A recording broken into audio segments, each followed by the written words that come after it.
ഒരു IVF ചികിത്സ ചെയ്യുമ്പോൾ പല രീതിയിലാണ് പേഷ്യൻസിന് സ്ട്രെസ് ഉണ്ടാകുക.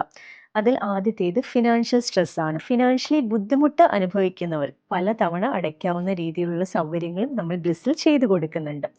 രണ്ടാമത് നമുക്ക് സ്ട്രെസ് ഉണ്ടാകുന്ന കാരണം എന്താണെന്ന് വെച്ചാൽ ഫിസിക്കൽ ആയിട്ടുള്ള സ്ട്രെസ്സാണ്. കുറേ പ്രൊസീജിയേഴ്സിൻ്റെ കാര്യം കേൾക്കുമ്പോൾ എല്ലാവർക്കും ഒന്ന് ടെൻഷൻ വരും. നിങ്ങളുടെ ചികിത്സയുടെ ഓരോ ഘട്ടത്തിലും നിങ്ങൾക്ക് എന്താണ് വേണ്ടത് അതനുസരിച്ച് കൂടെ നിന്ന് എല്ലാ കാര്യങ്ങളും കറക്റ്റായിട്ട് നിങ്ങൾക്ക് ചെയ്തു തരും. പിന്നീട് ഉണ്ടാകുന്ന സ്ട്രെസ് എന്ന് പറയുന്നത് മെൻ്റൽ സ്ട്രെസ്സാണ്. പല രീതിയിലാണ് നമുക്ക് മെൻ്റൽ സ്ട്രെസ് ഉണ്ടാവുക.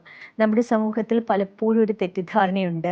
IVF ചികിത്സ ചെയ്യുമ്പോൾ സ്വന്തം അണ്ടവും ബീജവും അല്ല നമ്മൾ ചികിത്സയ്ക്കായിട്ട് ഉപയോഗിക്കുന്നത്. അതൊക്കെ മെൻ്റലി സ്ട്രെസ് ഉണ്ടാകാനുള്ള ഒരു കാര്യമാണ്. നമുക്ക് ആ ചികിത്സയുടെ ഓരോ സ്റ്റെപ്പിലും വിറ്റ്നസിങ് സിസ്റ്റം ഉണ്ട്. അതുകൊണ്ട് തന്നെ ഈ ഒരു കാര്യത്തിൽ ആർക്കും ടെൻഷൻ വേണ്ടി വരില്ല. ഒരിക്കലും ഒരാളുടെ അണ്ടവും ബീജവും മറ്റൊരാളുടേതായി മാറിപ്പോവില്ല.